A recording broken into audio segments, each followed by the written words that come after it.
D'octobre à mai, des cafés tricot se sont tenus à la médiathèque Marguerite-Yourcenar chaque samedi après-midi.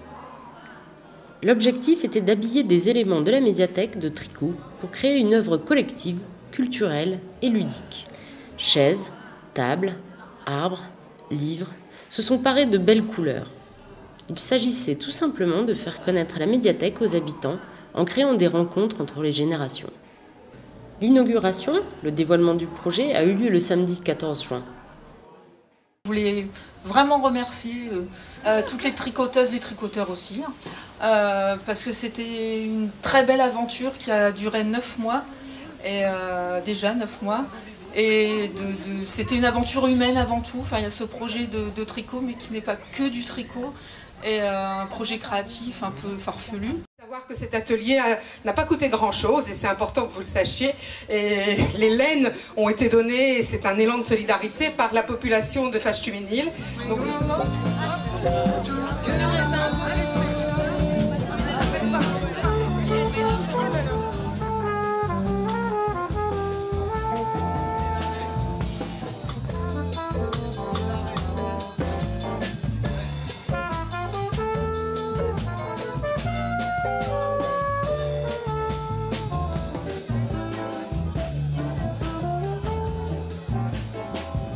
Alors, Odile et Brigitte, vous avez participé au projet Yarn Bombing. Qu'est-ce que vous en avez pensé? J'ai tout de suite eu envie de participer à cette opération parce que moi d'abord j'aime beaucoup tricoter et puis je suis une fidèle de la médiathèque, donc faire les deux choses à la fois ça va. Moi j'étais venue voir ce que c'était parce que je ne savais pas ce que c'était que le Yarn Bombing. Et puis j'avais un exposé à faire pour un cours d'anglais. Alors je me suis dit je vais leur présenter.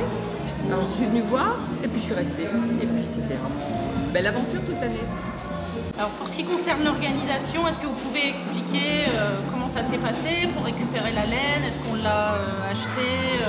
Et puis comment se sont passés les échanges entre tricoteuses? Je pense que Judith avait mis une affichette depuis déjà plusieurs mois pour demander à tous les gens qui avaient encore des restes de laine de les apporter à la médiathèque.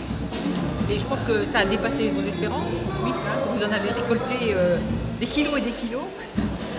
Oui, des laines qui n'auraient plus servi à rien, elles sont réutilisées à des fins qu'ils n'avaient pas forcément imaginées. Parce qu'il y a des personnes qui vont retrouver leur laine, ils se disent bon. Mais finalement, on en a acheté très très peu, quelquefois pour compléter une couleur, parce que les couleurs, on ne les avait pas toujours toutes, mais on a eu. Et il en reste de la laine. Il en reste. Voilà. Donc c'est encore énormément pour continuer. On peut continuer avec tout ce qui reste.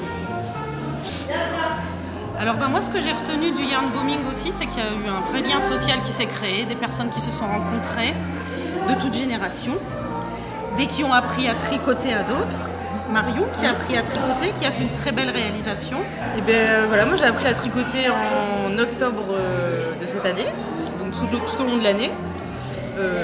À côté il y a ma prof de jacquard, ça tombe bien, qui m'a appris un point.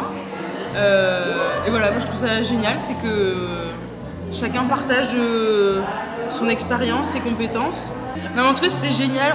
Le plus important à retenir, c'est que certes on a appris, moi personnellement j'ai appris à tricoter, mais le plus important c'est qu'on a fait des belles rencontres et on a passé des super bons moments. Voilà. Vous étiez combien à peu près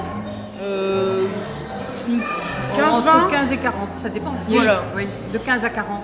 Il y avait un noyau dur de 15 à 20 dames chaque samedi, et en tout, pour toutes les personnes qui ont participé, ça fait une quarantaine.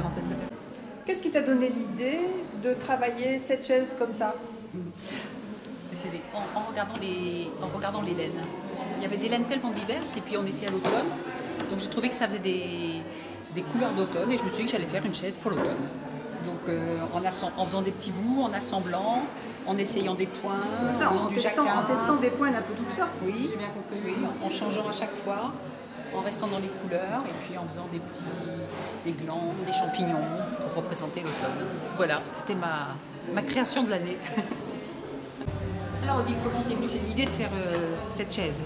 Oh, c'est tout bête. Moi, j'avais comme consigne de faire des carrés de 10 sur 10. Donc, je me suis dit, je vais apprendre à faire du jacquard. Et j'ai fait un petit carré de 10 sur 10. Et puis après, je me suis dit, mais qu'est-ce que je vais en faire? Donc, j'ai cherché où je pouvais l'accrocher. Je me suis dit que ça ferait une belle jambe pour une chaise. Et puis, j'ai continué. Voilà. Alors le motif art déco, j'ai trouvé que ça c'était pas mal et puis j'ai adapté un petit peu les couleurs, voilà. Et puis j'ai fait des progrès en jacquard, voilà.